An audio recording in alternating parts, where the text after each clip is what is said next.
మీరంటే ఇష్టం ఉన్నటువంటి వాళ్ళతో, మీపై పూర్తి బాధ్యతాయుతంగా వ్యవహరిస్తూ, మీ అవసరాలని తీరుస్తున్నటువంటి వాళ్ళతో పదే పదే గొడవలు పడుతూ ఉండకండి. అయిన దానికి, కాని దానికి, చిన్న చితక ప్రతి అంశానికి తప్పులు తీస్తూ అవతలి వాళ్ళ మనసుని బాధ పెడుతూ ఉంటే ఏం జరుగుతుందో తెలుసా?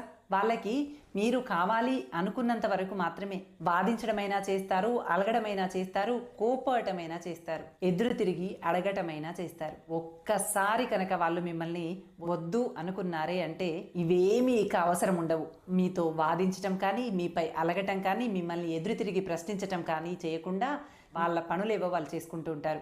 నువ్వు ఎక్కడ పోతే నాకేంటి అన్నట్టుగా వ్యవహరిస్తూ ఉంటారు. పూర్తిగా మీ పట్ల నిరాసక్తతని ప్రదర్శిస్తూ ఉంటారు. ప్రతి అంశాన్ని కూడా వేలెత్తి చూపిస్తూ మనసు విరిగేదాకా ప్రవర్తించారే అనుకోండి, ఇంకా వాళ్ళు మీతో ఎదురు తిరిగి గొడవను పడరు, వాదులాడరు, అడగరు, అలగడం అంతకన్నా ఉండదు. వాళ్ళ మానాన వాళ్ళు బ్రతికేస్తారు.